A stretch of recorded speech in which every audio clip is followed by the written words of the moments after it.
మరి తెలుగు జాతి ఆత్మగౌరవాన్ని, బడుగు బడిగిన వర్గాల ఆశయాలను అండగా నిలిచిన పార్టీ మన తెలుగుదేశం పార్టీ.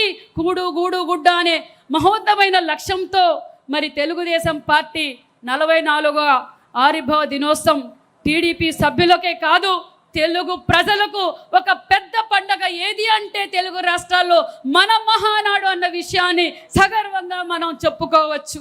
యుగ పురుషుడు, ఆజాన్బావుడు, సినిమా రంగంలోనే ఒక ధృవతారగా నిలిచిన ఒక నట సార్వభౌముడు అన్న ఎన్టీఆర్ తెలుగు జాతి కోసం, యువత కోసం, మహిళల కోసం, రైతుల కోసం, కార్మిక కర్షకుల కోసం అన్న ఎన్టీఆర్ తెలుగుదేశం పార్టీ 9 నెలల్లో అధికారంలోకి వచ్చిన పార్టీ మన తెలుగుదేశం. మా నాన్న నందమూరి తారక రామారావు గారు పార్టీ పెట్టినప్పుడు అగ్రకులాలు కులం పేరిట దోపిడీ చేస్తుంటే బడుగు బలహీన కులాలు రిజర్వేషన్లు కోరడం తప్ప అని ప్రశ్నించిన వ్యక్తి, శక్తి మన అన్న నందమూరి తారక రామారావు గారు అనే విషయం కూడా తెలియజేస్తూ, ఎన్టీఆర్ అంటే మామూలు అక్షరాలు కాదు, అవి మంత్రాక్షరాలుగా మనం చెప్పుకోవచ్చు. సూర్యచంద్రులు ఉన్నంతకాలం మరవలేని నాయకుడు అన్న నందమూరి తారక రామారావు గారు అనే విషయం కూడా తెలియజేస్తూ, మరి మనకు స్వాతంత్రం, మన భారతదేశానికి స్వాతంత్రం 1947లో వస్తే తెలుగు రాష్ట్ర ప్రజలకు స్వాతంత్రం తెలుగుదేశం పార్టీ ఆవిర్భవించిన తర్వాతే, తెలుగుదేశం స్థాపించిన తర్వాతే వచ్చిందన్న విషయాన్ని మరొక్కసారి మీకు అందరికీ తెలియజేస్తూ, మరి ఏ పార్టీలను భారతదేశంలో ఎన్నో పార్టీలు చూసాం, మన రాష్ట్రంలో కూడా ఎన్నో పార్టీలు చూసాం. కానీ మన తెలుగుదేశం పార్టీలోనే కార్యకర్త, అధినేత అని సృష్టించి ప్రకటించి వాళ్ళ నిర్ణయాలను కట్టుబడిన పార్టీ మన తెలుగుదేశం పార్టీ అన్న విషయాన్ని కూడా మీకు అందరికీ తెలియజేస్తున్నా. మన కార్యకర్తలే మనకు బలగం అన్న విషయాన్ని కూడా మీకు తెలియజేస్తూ, మరి మన యువ నాయకుడు, మన వర్కింగ్ ప్రెసిడెంట్ నారా లోకేష్ బాబు గారు టెక్నాలజీని ఉపయోగించి మరి ఈరోజు ఎంపీలను ఎమ్మెల్యేల అభ్యర్థులని ఎవరు ప్రకటించారు, ఎవరు డిసైడ్ చేశారంటే ఐవీఆర్ఎస్ కాల్స్ పెట్టి మన తెలుగుదేశం కార్యకర్త, అధినేతని మరి నిర్ణయించిన పార్టీ మన తెలుగుదేశం పార్టీ అనే విషయాన్ని కూడా మీకు అందరికీ తెలియజేస్తూ, మరి అలాగే పార్టీ కోసం అహర్నిశలు శ్రమించిన మన కార్యకర్తలకు అగ్రతాంబూలం వేస్తుంది మన యువ నాయకుడు నారా లోకేష్ బాబు గారు. జెండా మోసిన కార్యకర్త కృషి చేసి రాబోయే ఏ ఎన్నికల్లో అయినా వారికి ప్రాధాన్యత ఇస్తానని ఇప్పటికే నారా లోకేష్ బాబు గారు తేల్చి చెప్పేశారన్న విషయం కూడా మీకు అందరికీ తెలియజేస్తున్నా. తెలుగుదేశం పార్టీ ఒక పొలిటికల్ యూనివర్సిటీ. ఆనాటి నుంచి ఈనాటి వరకు ఎంతోమందిని ముఖ్యమంత్రులుగా చేసింది, మంత్రులుగా, ఎమ్మెల్యేలుగా, ఎమ్మెల్సీలుగా, జిల్లా పరిషత్ చైర్మన్లుగా, రాజకీయ ఉద్దండులుగా తీర్చిదిద్దిన పార్టీని మన తెలుగుదేశం పార్టీ అని గర్వంగా చెప్పుకోవచ్చు. మరి ఒక సామాన్యమైన కార్యకర్త శ్రీదేవి గారు, చిరంజీవి గారు, ఇలా ఎంతోమంది ఉదాహరణలు కూడా ఉన్నాయి. మరి కాలువ శ్రీనివాసులు గారు అలాంటి వారికి ఎంతోమందికి పోలిట్ బ్యూరో సభ్యులుగా అవకాశం ఇచ్చిన పార్టీ మన తెలుగుదేశం పార్టీ అనే విషయం కూడా తెలియజేస్తున్నా. ఇలా సామాన్యులను ఎమ్మెల్యేలుగా, ఎంపీలుగా, మంత్రులుగా మరి చేసిన పార్టీనే మన తెలుగుదేశం పార్టీ అనే విషయాన్ని కూడా మీకు అందరికీ తెలియజేస్తూ, మరి టీడీపీలోనే మహిళా సాధికారత పుట్టిందన్న విషయం తెలుసు. అన్న నందమూరి తారక రామారావు గారు ఆస్తిలో మహిళలకు హక్కు కల్పించారు.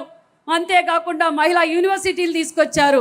మరి మహిళా పక్షపాతి మన చంద్రన్న అన్న విషయం కూడా తెలియజేస్తూ, మరి తల్లి పడుతున్న కష్టాలు కళ్ళారా చూసిన వ్యక్తి మన చంద్రన్న. మరి దీపం 1 కావచ్చు, దీపం 2 కావచ్చు, ఆదరణ కావచ్చు, అదేవిధంగా మహిళలకు అన్ని రంగాల్లోనూ ఈరోజు తెలుగు రాష్ట్ర ప్రజల్లో, తెలుగు రాష్ట్ర మహిళల్లో ఈరోజు గ్రామీణ స్థాయి నుంచి జాతీయ స్థాయి వరకు, అంతర్జాతీయ స్థాయి వరకు మహిళలు అగ్రగామిగా తెలుగు రాష్ట్ర మహిళలు ఉన్నారు అంటే ఆ విజనరీ లీడర్ మన చంద్రన్న అన్న విషయాన్ని కూడా మీకు అందరికీ తెలియజేస్తున్నాను. అంతేకాదు మన కార్యకర్త గ్రామాలు లేకపోయినా, మండలాలు లేకపోయినా, ఇతర రాష్ట్రాలకు పోయినా, ఇతర దేశాలకు పోయినా సగర్వంగా గౌరవించేది తెలుగుదేశం కార్యకర్త అంటే అభిమానిస్తారు, గౌరవిస్తారన్న ఏకైక పార్టీ కార్యకర్త అంటే అది తెలుగుదేశం పార్టీ కార్యకర్త అన్న విషయాన్ని కూడా మీకు అందరికీ తెలియజేస్తూ, మరి నిజంగానే మా చంద్రబాబు నాయుడు గారికి ప్రత్యేకమైన ధన్యవాదాలు. మరి ఎన్టీఆర్ గారి ఆశయాలను, తండ్రి గారి అనుభవాలని, మరి తల్లి నేర్పిన క్రమశిక్షణతో మా యువగలం, మా సోదరుడు, మహిళా లోకం, మహిళా శక్తి తెలిసిన వ్యక్తి మరి మమ్మల్ని ప్రోత్సహిస్తూ మమ్మల్ని ఎప్పటికప్పుడు గౌరవిస్తూ మహిళా సాధికారత కోసం మరి ఈ రాష్ట్రం ఆర్థిక పరిస్థితులు బాలేవు అయినా మా యువగలం అధినేత మన యువగలం అధినేత ఒక్కటే చెప్పారు, స్త్రీశక్తి ఆగకూడదు, తల్లికి వందనం ఆగకూడదు, మరి దీపం 2 ఆగకూడదు. మరి ఈరోజు ఏ పార్టీ భారతదేశంలో ఏ పార్టీ కూడా తీసుకొని నిర్ణయం మరి ఈరోజు మా లోకేష్ బాబు గారు తీసుకున్న మహిళలకు 33% రిజర్వేషన్ మరి ఇస్తున్నట్లుగా ప్రకటించడం సార్, ఆంధ్రప్రదేశ్లో మహిళలందరి తరఫున మీకు ప్రత్యేకమైన ధన్యవాదాలు కూడా తెలియజేస్తున్నాం సార్. ఎందుకంటే ఒక పక్క మహిళా క్రీడాకారులను ప్రోత్సహిస్తూ ఎప్పటికప్పుడు అన్ని రంగాల్లో మహిళలకు నిజంగా ఆయనతో పాటు క్యాబినెట్లో ఉన్నందుకు నిజంగా మాకు చాలా గర్వంగా ఉందన్న విషయాన్ని కూడా మీకు అందరికీ తెలియజేస్తున్నాను సార్. దానితో పాటు మరి కార్యకర్తల సంక్షేమం తెలుగుదేశం పార్టీ ఏకైక పార్టీ మన తెలుగుదేశం పార్టీ అన్న విషయాన్ని కూడా మీకు అందరికీ తెలియజేస్తున్నాం. ఎందుకంటే కార్యకర్తల సంక్షేమం ఏ పార్టీ కూడా చూడదు. మరి ఈరోజు మన తెలుగుదేశం పార్టీలో కార్యకర్తల సంక్షేమం కోసం మరి ఈరోజు మరి 100 రూపాయలతో సభ్యత్వం తీసుకుంటే కార్యకర్తకు అనుకోకుండా జరగరాంది జరిగితే మరి 5 లక్షల ఇన్సూరెన్స్ ఇస్తున్న ఏకైక పార్టీ తెలుగుదేశం పార్టీ. అదేవిధంగా మన కార్యకర్త పిల్లలకు ఉన్నత చదువులు కల్పిస్తున్న పార్టీ మన తెలుగుదేశం పార్టీ. అంతేకాకుండా మన కార్యకర్తల ఆరోగ్యాన్ని కూడా కాపాడుతున్న పార్టీ మన తెలుగుదేశం పార్టీ అన్న విషయం కూడా తెలియజేస్తూ మరి అంతేకాకుండా ఈరోజు నిజంగానే మనం గొడ్డలి పార్టీని చూసాం, గొడ్డలి పార్టీ కార్యకర్తలను చూసాం. గొడ్డలి పార్టీ అధినేత కార్యకర్తలతో పని చేయించుకున్నాడు, జేజేలు కొట్టించుకున్నాడు, ఫ్లెక్సీలు వేయించుకున్నాడు. మరి కార్యకర్తలను రెచ్చగొడుతూ ఒక పార్టీ అధినేత రపరపా నరికితే ఏంటి అని వాళ్ళని సంఘ విద్రోహ శక్తులుగా ఈరోజు గొడ్డలి పార్టీ తయారు చేసింది. గొడ్డలి పార్టీ సిద్ధాంతం ఒకటే, చాకరీ చేస్తే సంతతిస్తారు, పాదాలు ఒత్తితే బాగుందంటారు, ఎదురు తిరిగితే ఏకేస్తారు, హక్కులు అడిగితే తొక్కేస్తారు, ప్రశ్నిస్తే చంపేస్తారు. ఆ పార్టీ సిద్ధాంతం అది.